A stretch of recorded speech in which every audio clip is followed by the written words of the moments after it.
ಎಲ್ಲರಿಗೂ ಬೆಳಗಿನ ಶುಭೋದಯ.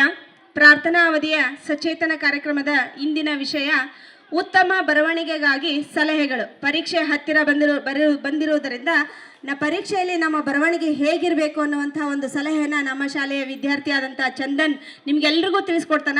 ಎಲ್ಲರೂ ಗಮನ ಇಟ್ಟು ಕೇಳಿಸ್ಕೊಡ್ರಿ.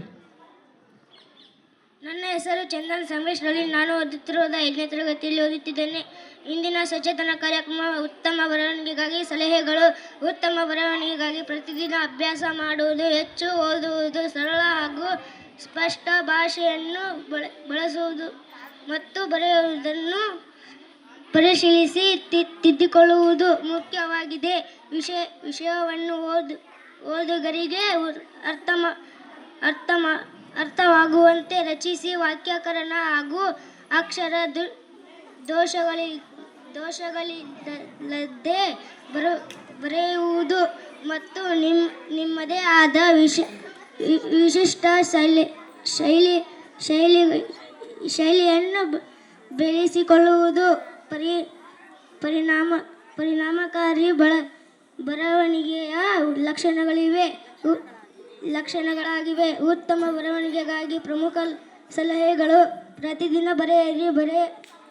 ಬರವಣಿಗೆಯ ಕೌಶಲ್ಯ ಹೆಚ್ಚಿಸಲು ಪ್ರತಿದಿನ ಅಭ್ಯಾಸ ಮಾಡುವುದು ಅತ್ಯಗತ್ಯ. ಹೆಚ್ಚು ಓದಿ. ಉತ್ತಮ ಪುಸ್ತಕಗಳು, ಲೇಖನಗಳು ಮತ್ತು ತಜ್ಞರ ಬರಹಗಳನ್ನು ಓದುವುದರಿಂದ ಹೊಸ ಶೈಲಿಗಳನ್ನು ಕಲಿಯಬಹುದು. ಸರಳ ಭಾಷೆ ಬಳಸಿ. ಓದುಗರಿಗೆ ಸುಲಭವಾಗಿ ಅರ್ಥವಾಗುವಂತಹ ಸರಳ ಮತ್ತು ಸಂಕ್ಷಿಪ್ತ ಭಾಷೆಯಲ್ಲಿ ಬರೆಯಿರಿ.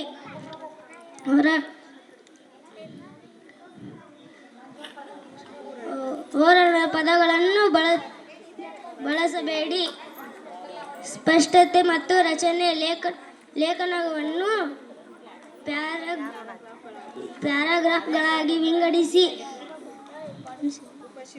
ಉಪಶೀರ್ಷಿಕೆಗಳನ್ನು ಬಳಸಿ. ಓದುಗರಿಗೆ ವಿಷಯ ಸುಲಭವಾಗುವಂತೆ ಮಾಡಿ. ತಿದ್ದುವಿಕೆ ಬರೆದ ತಕ್ಷಣ ಪ್ರಕಟಿಸಬೇಡಿ. ವ್ಯಾಕರಣ ದೋಷಗಳ, ಕಾಗುಣಿತ ತಪ್ಪುಗಳು ಮತ್ತು ವಾಕ್ಯ ರಚನೆಯನ್ನು ಪರಿಶೀಲಿಸಿ.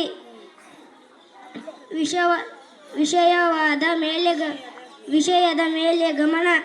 ಅನಗತ್ಯ ವಿವರಣೆಗಳನ್ನು ತಪ್ಪಿಸಿ ಮುಖ್ಯ ವಿಷಯದ ಮೇಲೆ ಕೇಂದ್ರೀಕರಿಸಿ. ನಿಮ್ಮ ಶೈಲಿ. ನಿಮ್ಮದೇ ಆದ ವಿಶಿಷ್ಟ ಶೈಲಿ ಮತ್ತು ಧ್ವನಿಯನ್ನು ಬಳಸಿಕೊಳ್ಳಿ. ಇದು ಓದುಗರಿಗೆ ನಿಮ್ಮ ಬರವಣಿಗೆಯನ್ನು ಗುರುತಿಸಲು ಸಹಾಯ ಮಾಡುತ್ತದೆ.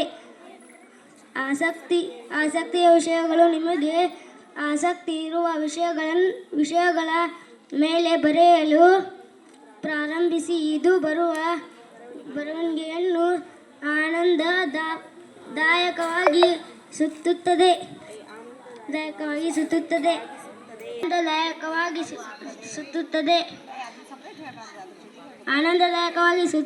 ಕನ್ನಡ ಬರವಣಿಗೆಗೆ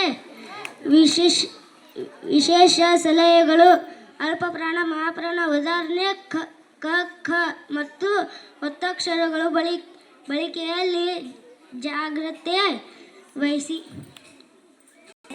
ವೃಷಸ್ವರ ಅ, ಇ, ಉ ಮತ್ತು ದೀರ್ಘಸ್ವರ ಆ, ಇ, ಉಗಳ ನಡುವಿನ ವ್ಯತ್ಯಾಸವನ್ನು ಸರಿಯಾಗಿ ಗುರುತಿಸಿ ಬರೆಯಿರಿ. ಶ, ಸ ಅಕ್ಷರಗಳು ಮತ್ತು ಋಗಳ ಬಳಕೆಯಲ್ಲಿ ದೋಷಗಳಿಲ್ಲದಂತೆ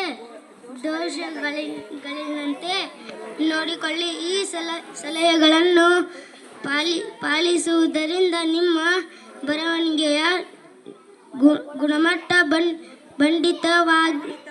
ಖಂಡಿತವಾಗಿಯೂ ಹೆಚ್ಚಾಗುತ್ತದೆ. ಎಲ್ಲರಿಗೂ ಧನ್ಯವಾದಗಳು.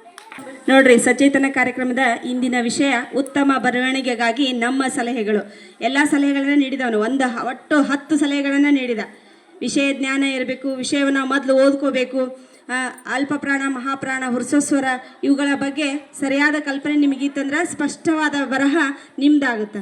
ಸ್ಪಷ್ಟವಾಗಿರಬೇಕು ಮತ್ತು ದುಂಡಾಗಿರಬೇಕು ಅಂತ ಸಲಹೆಯನ್ನು ನೀಡಿದಂಥ ನಮ್ಮ ಶಾಲೆಯ ವಿದ್ಯಾರ್ಥಿಯಾದಂಥ ಚಂದನ್ ಡೊಳ್ಳಿನಿ ಇವನಿಗೆ ಜೋರಾಗಿ ಚಪ್ಪಾಳೆಯನ್ನು ನೀಡುವುದರ ಮೂಲಕ ಧನ್ಯವಾದಗಳನ್ನು ತಿಳಿಸಿ.